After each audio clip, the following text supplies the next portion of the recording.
Welcome to another video here by the Tokyo Real Estate Man, and another in our series of how to buy a house in Tokyo.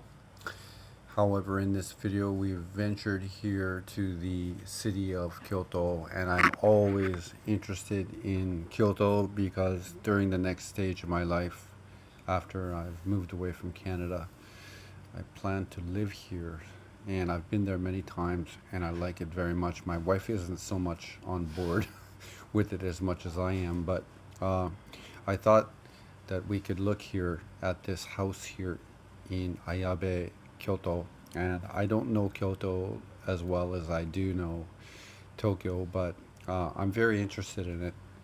And before we go there, I want to talk about on a very important factor that you might not know about um, if you're a person that hasn't lived in Japan and would like to move there. There are two basic, obviously, there's just internal movement in Japan.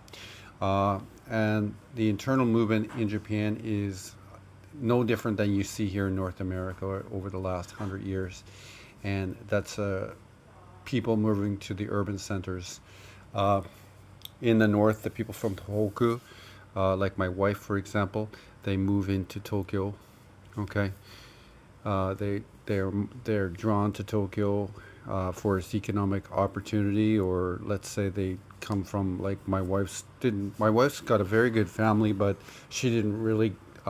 She just wanted to split away from her family at a very young age. So there's a lot of people like that from the northern Japan that would come here into Tokyo, and in the west of Japan, which is in my mind it's the south, but it's called Nishi Nihon, or it's called West Japan. The same works toward the uh, people from the more country prefectures or provinces of southern or western Japan are attracted to Osaka. And this property, which is known as the Kansai region, and the Kansai region, it would be like Kobe, Mie, Osaka, and Kyoto. And this is, or even like near like Biwa Lake. It's a very nice area. I've been there many times, and I really love Kyoto. And I thought maybe we could look at during the previous videos. I've often talked about uh, always looking for liquidity, and perhaps I don't really know the area of Kyoto as well as I do Tokyo. So maybe this house is probably in a cheaper area of Kyoto, less urban. Looking at it here, it looks like it might be here in a more of a country area of Kyoto prefecture. Okay, but again, at $60,000, you're buying basically at land value, and the contents of the house that you'd get are basically coming with it. That's the way I look at it. And there's one thing that I really like about this house is it's got a steel roof right there. I love the idea of a steel roof, and these ceramic Japanese sort of shingles here just to the bottom. I love that steel roof. Have a look at it right here. Tatami room. I had a fireplace in this unit. I really like this here. And the heat with wood too is very cheap. There's a lot of wood in Japan that you could heat with wood. So you could stay in this like sort of center room in the winter time. You could put a stove in there if you wanted, and a chimney. Already thinking and looking like extrapolating. I'm always extrapolating off this design. And tatami room. Maybe this isn't really so attractive to my wife. You see that there's a stove here, so that you know that you see here in the corner there's a stove here. So, and Kyoto is very, very cold. It's not very, very cold in the winter, but I think it would probably be about 3 or 4 degrees here in the minus side at nighttime in January. And I'm filming this in January of 2024. You see there's a yard there. And you see that there's like a balcony area there, and that's insulating. So this would be very cold in here in the winter. Very nice kitchen though.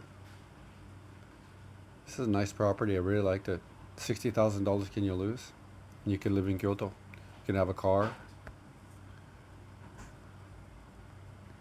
Get a K car. You can buy a K car in Japan for really nice one for $3,000. K van. Park it here.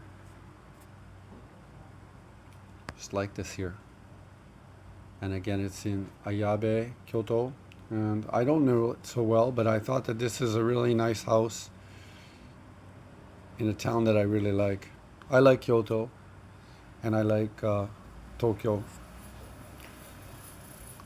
There's so many areas in Japan that I don't really know though. And being a Western man who's lived in Japan a long time, I'm drawn to the areas where there's the greatest, probably Western influence, and Kyoto and Tokyo are such. I'm always scared that there's something I don't know, some factor that I haven't figured out. So I tend to always want to be prepared that I could be making a mistake. Anyhow, this is a very interesting property. If you lived in Japan, you could finance this very cheaply with a down payment of perhaps $10,000, and your monthly payments then would probably be $400 or $500 a month, or 4 mon or 5 mon a month. Your property taxes on this probably are 60,000 yen a year or 70,000 yen a year. You could live here the rest of your life. You could live here, have a remote salary or a pension from the United States, and live here. I did notice that you live here without a visa 180 days a year, or with a. I did notice there was a startup visa for like a 2 year startup company visa that Japan is granting to people. Anyways, here's a look at a little countryside town in Kyoto Prefecture. Another video here by the Tokyo Real Estate Man. Thank you very much.